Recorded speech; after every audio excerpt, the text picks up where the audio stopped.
home sweet home. Great, nice to have a game at Cooper's finally. Yeah, absolutely. Obviously, when we saw the schedule and the first three games are away, we know that just because the stadium's not ready, but at the same time it makes it a difficult start to the season. So obviously we haven't won yet, which is disappointing because I think the performances have probably deserved a bit more than that.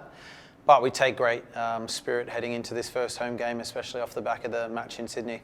How much do you think that resilience that you showed to get the 1 point in pretty difficult circumstances can be a bit of a springboard now to sort of really launch into the rest of the year? Yeah, absolutely. But that's the benchmark. That effort, that desire, that output is the benchmark for every single game that we play, and it has to be at that same level. And that's probably the one thing that was missing from the first 2 games is we created a lot of chances, but we probably didn't have that intensity in the running and just that desire to win. And as Carl has said a lot, that ruthlessness. So now we need to blend that together with a perfect performance, and what better place to do it than here at Cooper's. Was that the closest you felt like to being your real true self after easing into the year a bit?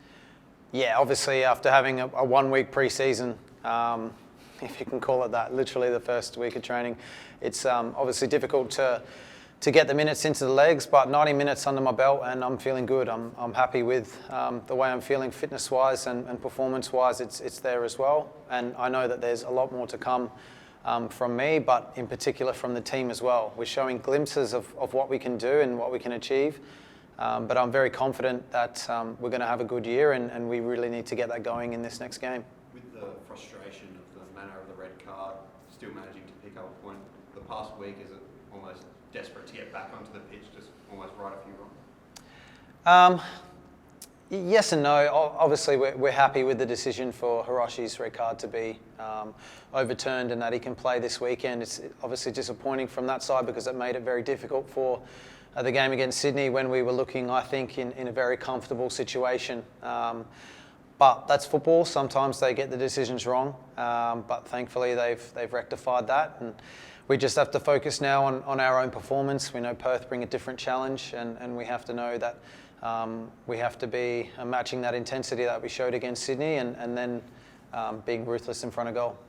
How big of a boost is that as well for you to be able to whip balls in and have someone of his physicality up front to hit as a target?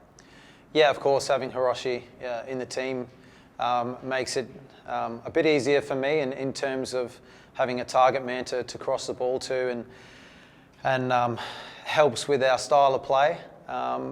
But we're not a one-dimensional team either, and I think we've shown that throughout the first 3 games, and especially last season with Hiroshi in as well. We have a different dynamic, and obviously bringing Ben back in as well, Benny Halloran, he gives us that extra dimension too. So hopefully we can blend everything together and put in a great performance. Carl's spoken a few times from your point of view about being really willing to manage you and do everything the club can to get you to Qatar. What does that look like week in, week out from a training point of view and then on game day?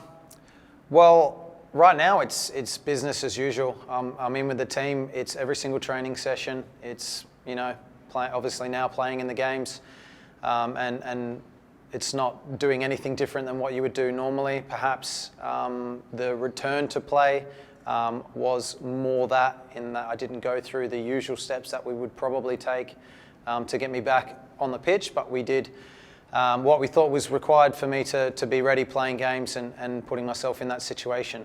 For now, I'm 100% fit, ready to go, obviously playing 90 minutes, and very happy with the situation, how my body's feeling, and then obviously a massive thanks to the coaching staff and in particular the medical staff who have been able to put me in this position to be in contention. What's that like to hear your coach sort of say publicly, we'll put Craig and his country sort of ahead of the club, and that your sort of well-being and fitness is the priority, maybe even at the expense of the team?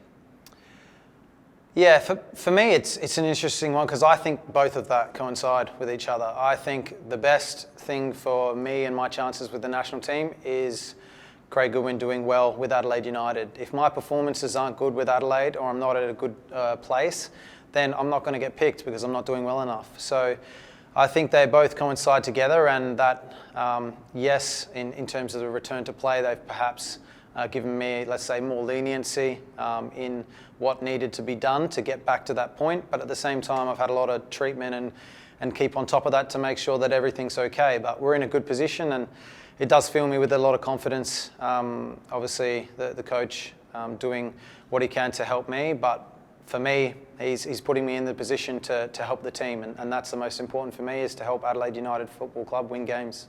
What's the go with Lockie Barr?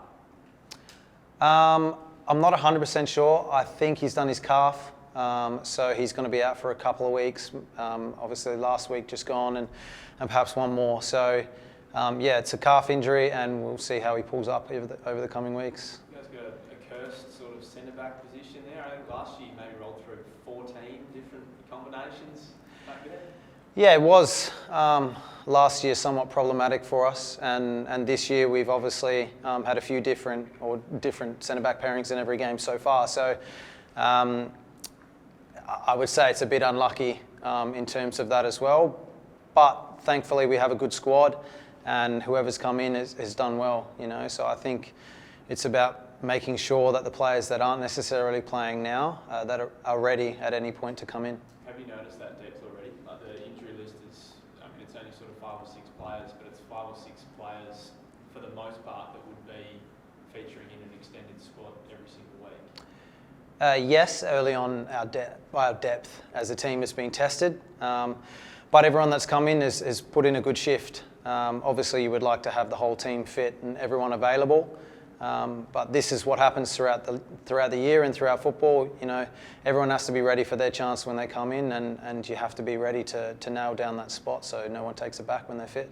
It's obviously early in the season to be using these sort of words, but is Sunday must win given the makeup of the season? Of course, 6 games and then the World Cup.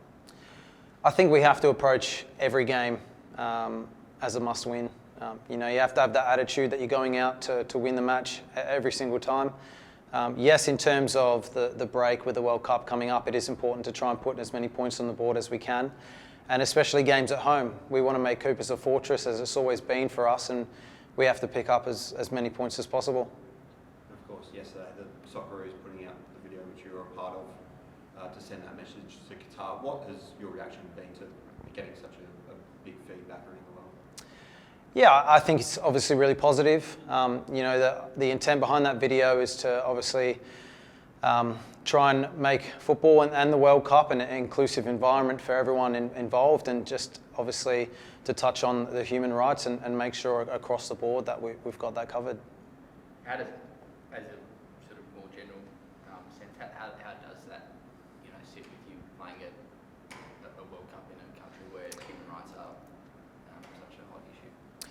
Yeah, look, it's obviously, I think, every nation has the right to host the World Cup. It's the World Cup for a reason. But then it's about progress and what we can do within football to help the world be in a place where it's inclusive for everyone and fair for everyone.